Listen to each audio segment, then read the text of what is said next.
Hello students, all of you welcome to your free education channel Pankaj Science World.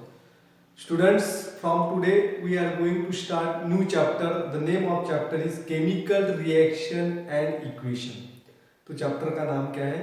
ये third chapter है chemical reaction and equation. तो इस chapter में हमें पढ़ना है केमिकल रिएक्शंस के बारे में। तो केमिकल रिएक्शंस क्या होती है, इसके साथ ही हमें पढ़ना है the how to rules for writing the chemical reaction. Chemical reaction जो है उसको लिखने के लिए हमें कौन कौन से रूल्स यूज करते हैं। Balancing of chemical reaction important part है, कोई भी केमिकल रिएक्शन है उसे कैसे बैलेंस करना है। और आखिरी पार्ट जो है इसमें टाइप ऑफ केमिकल रिएक्शन। तो आज का जो इंट्रोडक्टरी वीडियो है इसमें हमें केमिकल रिएक्शंस के बारे में पढ़ना है। Before studying the chemical reaction we have to recall some things. कुछ बातें जो है इसे हमें रिकॉल करना बहुत जरूरी है, जिसे हम पिछले साल पढ़े थे। अब देखिए बच्चों, what are the types of molecules of elements and compounds. What are the types of molecules of elements and compound. तो एलिमेंट्स और कंपाउंड्स इनके जो मॉलिक्यूल्स होते हैं इनके टाइप्स क्या होते हैं, टाइप्स ऑफ मॉलिक्यूल। तो molecules monoatomic molecule for element,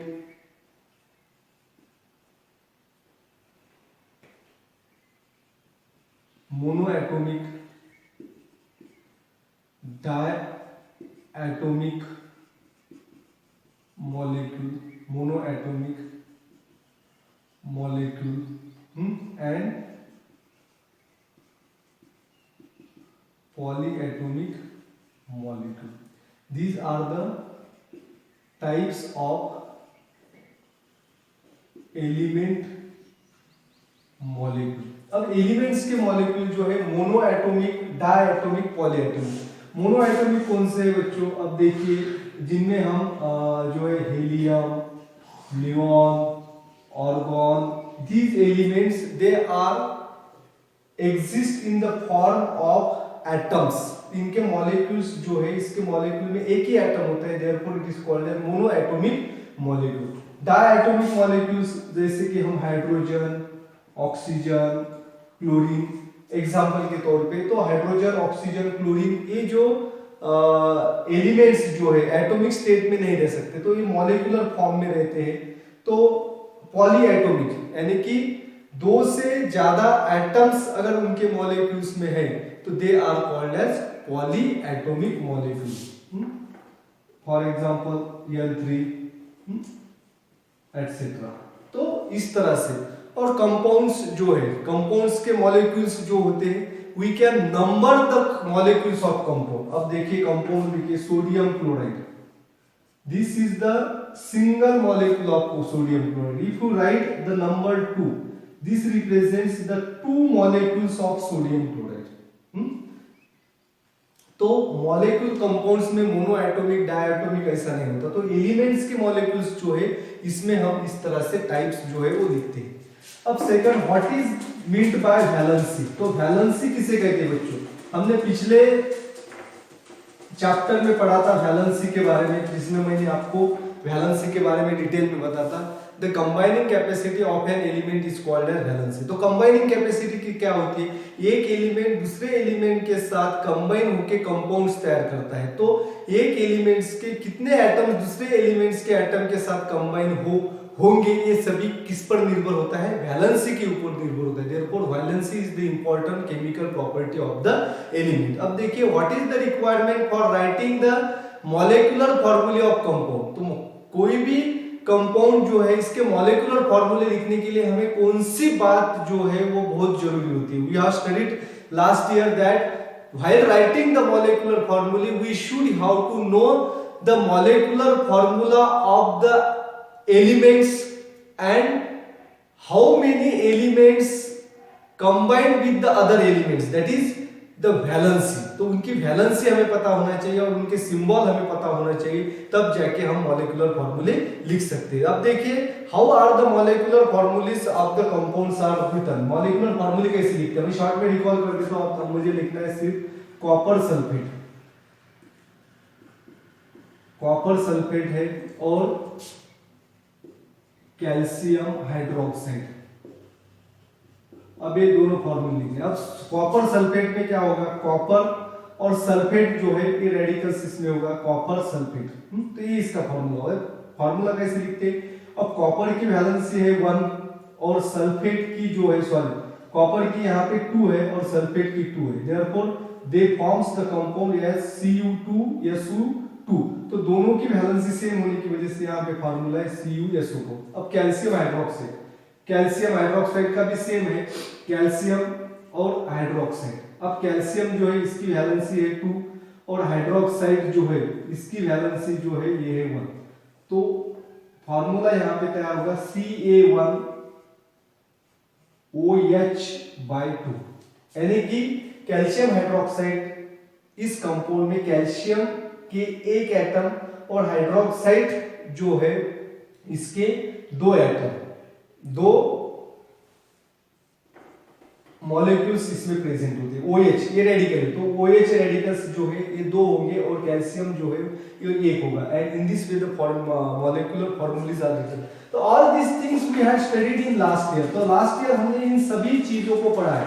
तो in this while writing the molecular फॉर्मूले we should how to know the valency. तो वैलेंसी हमें पता होना चाहिए और वैलेंसी क्या होता है और कंपाउंड्स कैसे तैयार होते हैं। Compounds are form by the chemical combination of elements. तो एलिमेंट्स जो है when the 2 or more elements chemically combine with each other in a fixed proportion, then compounds are formed. And when the compounds are formed, at that time there occurs the formation of bonds. तो जब compounds तैयार होते हैं तब bonds तैयार होते हैं। For example sodium chloride ये कंपाउंड तैयार हो, there is a bond between sodium and chloride and this bond is called as ionic bond. तो दो तरह के बॉन्ड तैयार होते हैं, ionic bond and covalent bond. आगे समझिए। And driving force behind the formation of bond is to attain the electronic configuration with a complete octet। तो हर एक एलिमेंट जो है वो ऑक्टेट पूरा करने की कोशिश करते हैं। ऑक्टेट अगर पूरा होता है तो वो स्टेबल होता है। To attain the stability they forms the bond. ये बॉन्ड है सोडियम और क्लोराइड, इसमें क्या है sodium ion and chloride ion. तो सोडियम आयन जो है जब तैयार होता है जिसमें ऑक्टेट पूरा होता है, क्लोराइड आयन जो इसका ऑक्टेट पूरा होता है, ऑक्टेट पूरा होने की वजह से and due to the opposite charge they forms the compound and when the compounds are formed there exist the imaginary bond. इन दोनों के बीच में इमेजिनरी बॉन्ड है, that bond is called as ionic bond. तो इसे आयोनिक बॉन्ड। तो ionic bond जो तैयार होता है वो किसकी वजह से तैयार होता है, हर एक एलिमेंट जो ऑक्टेट पूरा करने की कोशिश करता है, ऑक्टेट पूरा करने की कोशिश करते हुए उन्हें क्या करना पड़ता है, how they attain the complete octet। to attain the complete octet they have to take or give the electrons or share the electrons। जब बॉन्ड्स इलेक्ट्रॉन देने और लेने की वजह से तैयार होता है तो उसे आयनिक बॉन्ड कहते हैं, और इलेक्ट्रॉन शेयरिंग की वजह से जो बॉन्ड तैयार होते हैं उसे कहते हैं कोवैलेंट बॉन्ड। आगे समझ में, आयनिक बॉन्ड और कोवैलेंट बॉन्ड। और सोडियम क्लोराइड में आयनिक बॉन्ड है क्योंकि सोडियम जो है वो इलेक्ट्रॉन देता है और वो क्लोरीन इलेक्ट्रॉन लेता है। तो देने और लेने electron give and take, due to the give and take of electron the bond is formed is called as ionic bond, and due to the sharing of electron is called as covalent bond। covalent bond का example जो है methane CH4। this is there occur the sharing of bond। the carbon shares the 4 hydrogen bonds of the each of the single bonds with the other hydrogen bond। तो एक carbon क्या करता है, 4 अलग-अलग hydrogens के साथ बॉन्ड तैयार करता है, जिसकी वजह से कार्बन जो है उसका ऑक्टेट पूरा होता है और हाइड्रोजन जो है उसका डुप्लेट पूरा होता है और दोनों स्टेबल होते हैं। And to attain the stability all these compounds are formed. तो स्टेबिलिटी यानी कि स्टेबल होने के लिए ये सभी कोशिश होती है और जिसकी वजह से ये कंपाउंड्स तैयार होते हैं। और कंपाउंड्स कैसे तैयार हो ये सभी किसके ऊपर निर्भर होता है, वैलेंसीज के ऊपर। अब जब ये कंपाउंड्स तैयार होते हैं तो this compounds are formed takes part in the chemical reaction. अब जब कंपाउंड्स तैयार होते हैं तब भी उनमें केमिकल रिएक्शन होती है। तो इलेक्ट्रॉन्स, केमिकल रिएक्शन मतलब क्या होता है, chemical reaction is the sharing of electrons. Chemical reaction is the sharing of electron, giving of electron, taking of electron. तो कोई भी केमिकल रिएक्शन होते हैं तो उसमें क्या भाग लेते हैं, here the electrons are taking part in the chemical reaction. तो इस वीडियो में हमें केमिकल रिएक्शन के बारे में ही पढ़ना है। Therefore watch this video completely, don't forget to subscribe my channel. तो in the 19th, 18th and 19th century, the scientists performed the various fundamental experiments on the chemical reactions, and from that experiments they prove that the chemical reactions, when chemical reactions are taking place, there occurs the change in composition of matter. तो chemical reaction जब होता है तो composition, matter के composition में बदलाव आते हैं, and this type of changes are permanent. तो केमिकल चेंजेस में क्या क्या होते हैं? Change in composition of matter, और दूसरा क्या होता है कि ये जो चेंज है परमानेंट होता है। While another type of change in the physical change, there is no change in the composition of matter, only the physical state and some physical properties of matter changes, and these changes are often temporary in nature। तो आगे समझ में, तो changes जो है वो दो प्रकार के, रिएक्शन भी दो प्रकार की, केमिकल और फिजिकल। तो केमिकल चेंजेस में क्या होता है बच्चों? There occurs only change in composition of matter and it is a permanent change, and physical change में क्या होता है? Only change in state of matter or physical properties of matter, and these changes are temporary. Now there are some examples. From that examples now we have to study which is the physical or chemical change. Now you have to find out the physical and chemical change from the phenomenons given in the table। तो इस table में कुछ changes दिए हुए हैं, और उस changes को आपको फिजिकल है कि केमिकल है आपको पहचानना है। तो आपको यहाँ पे चेंजेस आइडेंटिफाई करने के लिए दो चीजें बहुत इंपॉर्टेंट है। क्या? इन chemical change there occurs change in composition of matter. अगर मैटर के कंपोजिशन में चेंज हो रहा है तो वो फिजिकल चेंज है, और फिजिकल चेंज जो केमिकल चेंज है, और केमिकल चेंज है परमानेंट चेंज होता है। केमिकल चेंज में कंपोजिशन चेंज होता है मैटर का, और ये परमानेंट है ये, और physical change only the state of matter changes. अगर सिर्फ फिजिकल स्टेट चेंज हो रही है, सॉलिड से लिक्विड, लिक्विड से गैस हो रहा है, या फिजिकल प्रॉपर्टी सिर्फ बदल रही है और ये चेंज टेम्पररी है, तो उसे फिजिकल चेंज कहा जाएगा। अब देखिए पहला example, transformation of ice into water. तो आइस का वाटर में ट्रांसफॉर्म होना ये फिजिकल चेंज है, क्योंकि इसमें सिर्फ ice changes to water, that is solid changes to liquid, matter के कंपोजिशन में कोई चेंज नहीं आ रहा है। कुकिंग ऑफ फूड, जब हम खाना बनाते हैं तो when the food is cook then it is a chemical change, because here the composition of food is change. पहले का फूड और खाना पकाने के बाद जो फूड तैयार होता है उन दोनों के कंपोजिशन में बहुत फर्क है, तो कंपोजिशन यहाँ पे चेंज होता है। अब देखिए राइपनिंग ऑफ फ्रूट, कोई भी फल जो है जब पकता है, ripening of fruit, this is a type of physical chemical change, क्योंकि इसमें भी कंपोजिशन चेंज होता है और ये परमानेंट चेंज है। मिल्क टर्न इनटू कर्ड, और मिल्क से जो है वो दही बनता है, तो this is also the chemical change, because it is the change of composition and permanent change. Composition भी चेंज हो रहा है, परमानेंट चेंज है। इवेपोरेशन ऑफ मैटर और इवेपोरेशन ऑफ वाटर लिखेंगे हम यहाँ पे, इवेपोरेशन ऑफ वाटर। तो वाटर का जब इवेपोरेशन होता है तो ये फिजिकल चेंज है, क्योंकि water converts into the vapours. यहाँ पे सिर्फ स्टेट चेंज हो रही है, लिक्विड से गैस चेंज हो रहा है, कोई परमानेंट चेंज नहीं। वेपर से फिर वाटर तैयार हो सकता है। Digestion of food in stomach, it is a chemical change. जब फूड हमारे बॉडी के अंदर डाइजेस्ट होता है तो फूड का कंपोजिशन यहाँ पे चेंज होता है, और ये परमानेंट चेंज है, therefore it is a chemical change. Size reduction of naphtha balls expose to air. Naphtha ball आपने देखा होगा, कपड़ों के अंदर ये बॉल डालते हैं, डामर गुल जिसे कहते हैं। तो इस नैप्था बॉल जो है ये केमिकल चेंज नहीं, it is the physical change, क्योंकि नैप्था बॉल सॉलिड होता है और उसका डायरेक्ट कन्वर्शन गैस में होता है। ये सबलाइमेशन की प्रोसेस है, and process of sublimation is a physical change. तो उस गैस से हम फिर नैप्था बॉल तैयार कर सकते हैं। Breaking of glass object falling from the height, it is the physical change. कोई ग्लास की चीज नीचे गिरती है तो ये फिजिकल चेंज है, क्योंकि इसमें कंपोजिशन नहीं चेंज हो रहा है, क्योंकि टूटने के बाद ग्लास ही है, उसमें कोई चेंज नहीं आ रहा है, और उससे फिर हम ग्लास बना सकते हैं। Therefore it is a physical change. आ गया समझ में? केमिकल चेंज है परमानेंट होता है, और फिजिकल चेंज जो है वो टेम्पररी होता है।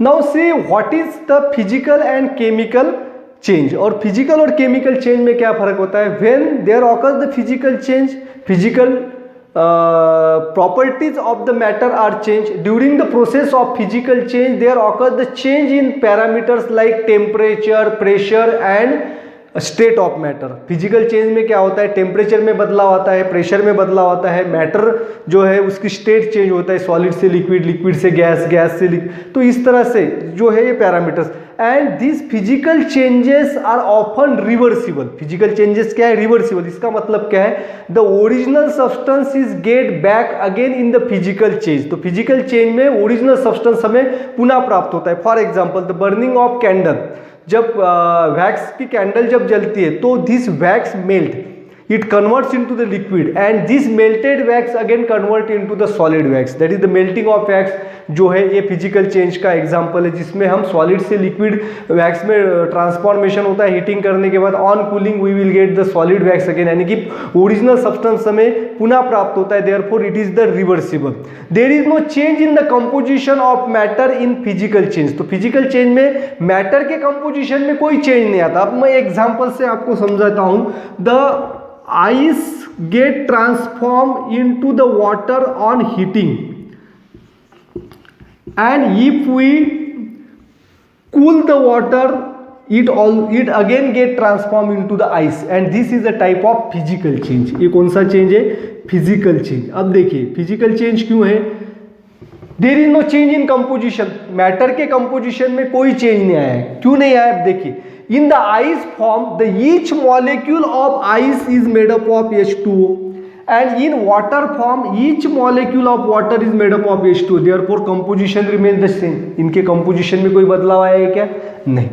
Only the parameters, temperature changes. Ice और वाटर इनके टेम्परेचर में फर्क है, क्योंकि क्या है, आइस को हीट किया, टेम्परेचर बढ़ा है, वाटर तैयार हुआ. वाटर को कूल किया है, टेम्परेचर कम किया, आइस तैयार होता है. Pressure is also decreases. The ice and water, इनके मॉलिक्यूल्स में अलग अलग तरह का प्रेशर्स होता है. And this is the physical change. And when there occur the change in the composition of matter, then that process is called as chemical change. अगर matter के कंपोजिशन में कुछ बदलाव आता है तो उसे केमिकल चेंज कहा जाता है.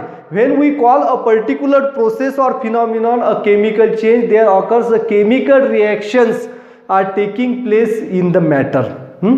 तो जिस मैटर में केमिकल चेंज हो रहा है उसमें केमिकल रिएक्शन होती है. क्या होती है, केमिकल रिएक्शन. मैं आपको एग्जांपल से भी समझाऊंगा what is the chemical change. पहले आप समझ लीजिए what is the chemical reaction. यानी कि यहाँ पे क्या होता है, when there occurs the chemical change there must be a chemical reaction. तो केमिकल चेंज होता है वहां पे, तो वहां केमिकल रिएक्शन होती है. तो केमिकल रिएक्शन क्या होती है बच्चों, chemical reaction is the process in which some substances get undergoes bond breaking. In chemical reaction, some substances undergoes bond breaking and get transformed into the new substance by formation of new bonds. तो chemical changes में chemical reaction होती है और chemical reaction में bonds तैयार होते हैं और bonds break होते हैं. There occurs the breaking and making of bonds in chemical reaction, and there were no breaking and making of bonds in the physical reaction. Physical reaction में bond making और breaking नहीं होती. और bond making और breaking कैसे होता है, हमने पहले पढ़ा है. इलेक्ट्रॉन्स जो है, इलेक्ट्रॉन्स का क्या होता है, giving, taking and sharing. Bonds कब तैयार होते हैं, जब इलेक्ट्रॉन लिए जाते हैं, दिए जाते हैं या शेयर किए जाते हैं, तब बॉन्ड्स.